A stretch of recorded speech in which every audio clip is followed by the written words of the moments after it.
Hello and welcome to Bounding Into Comics. My name is John Trent. I'm the founder and editor-in-chief at Bounding Into Comics. And today I got a story about the Falcon and the Winter Soldier showrunner Malcolm Spellman making a number of bizarre claims and exposing his lack of knowledge about the MCU. Before we get to that, I'd like to ask if you are not subscribed to please hit that subscribe button. And if you are already subscribed, to make sure that you are still subscribed. And then hopefully following the video that you will give us a like and then share this with your friends and family. So let's get to the story here. Like I said, the Falcon and the Winter Soldier showrunner Malcolm Spellman recently did an interview where he made a number of bizarre claims and exposed his own lack of knowledge about the Marvel Cinematic Universe. Spellman spoke with Inverse where he first detailed that he has no clue what happened to Steve Rogers following Avengers Endgame. Inverse asked Spellman, quote, "The show talks about Steve Rogers a lot across its 6 episodes, but doesn't ever explicitly reveal what happened to him after Avengers Endgame. Was it always the plan to keep Steve's whereabouts vague, or did you ever consider revealing them outright?" Spellman responded, "I've got to tell you the truth, my friend. Marvel won't tell me what happened to Steve, so we were able to write whatever we wanted because we don't know." He added, "We're wondering if Steve's on the moon, too. You know what I'm saying? That's as good a guess as anything because they won't tell me." It's really interesting that the showrunner for The Falcon and the Winter Soldier, a show that literally is talking about who is going to be the successor to Captain America, has no idea where Steve Rogers is. That's just crazy to think about. Very bizarre.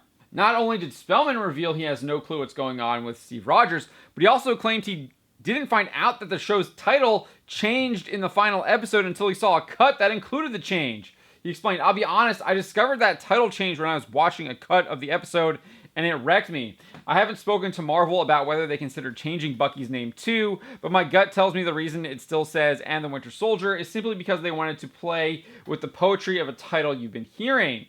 If they had changed too much, it maybe wouldn't have felt the same. But I truly don't know what discussion went into it. I just know it landed heavy with me." Again, it's really strange that the showrunner of the show wouldn't even know about the show's title being changed in the last episode. You would think that would be something the showrunner would know. I mean, he is the showrunner after all, right? Those two things aren't the only bizarre moments of this interview. In another one, Spellman admitted he did not know at least one of the locations where the show was filmed.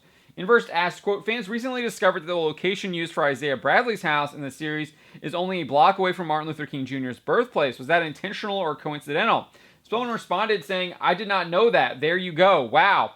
You'd have to ask Carrie if that was deliberate or not." Carrie is Carrie Skoglund, the director.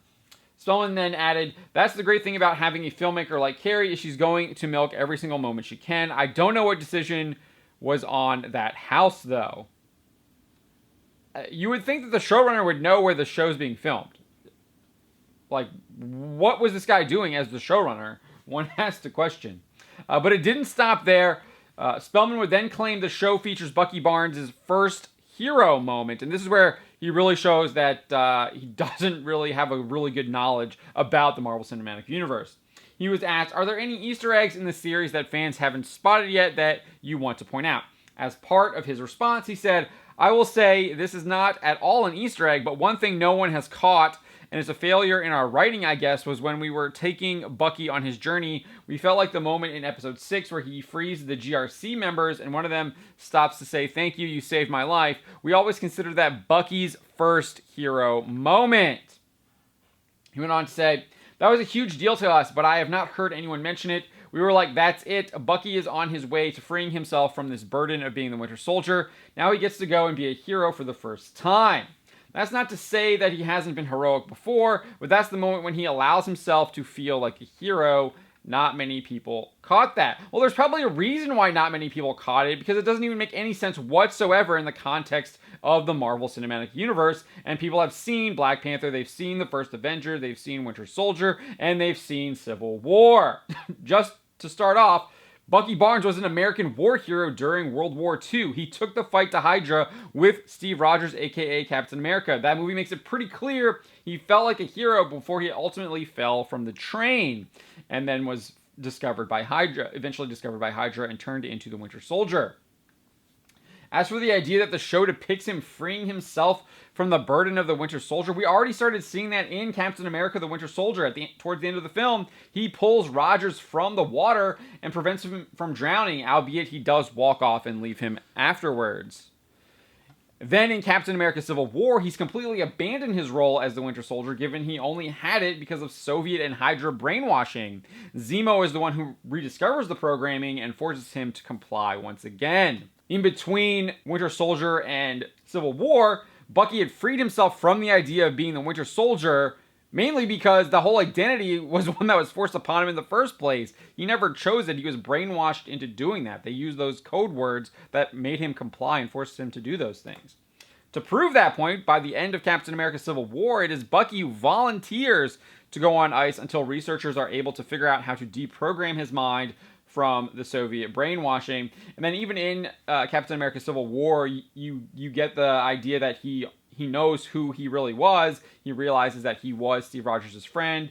He gives a lot of information that only Steve would know to that point. And then he doesn't really remember a lot of what was happening while he was even brainwashed. But then you get to the end of Black Panther, and it appears they figured out how to deprogram him as he was no longer on ice. He then joins the Avengers and Black Panther's Wakandan forces in fending off Proxima Midnight and Corvus Glaive's army as they attempted to obtain the Mind Stone from Vision, who was being worked on in Wakanda. Not only that, but he's physically changed as well in Avengers Infinity War.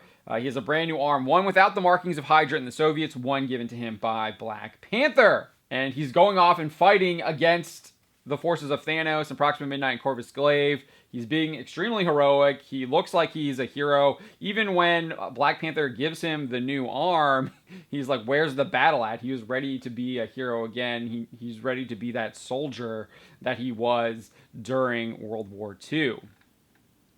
So it's truly galling that the showrunner for the Falcon and the Winter Soldier does not know what is going on in the Marvel Cinematic Universe, specifically with Captain America, for a show focusing on the successor to Captain America. On top of that, they don't even know what's going on with their own edits until they see them. And then to make matters worse, they completely just ignore other MCU movies just because they feel like it.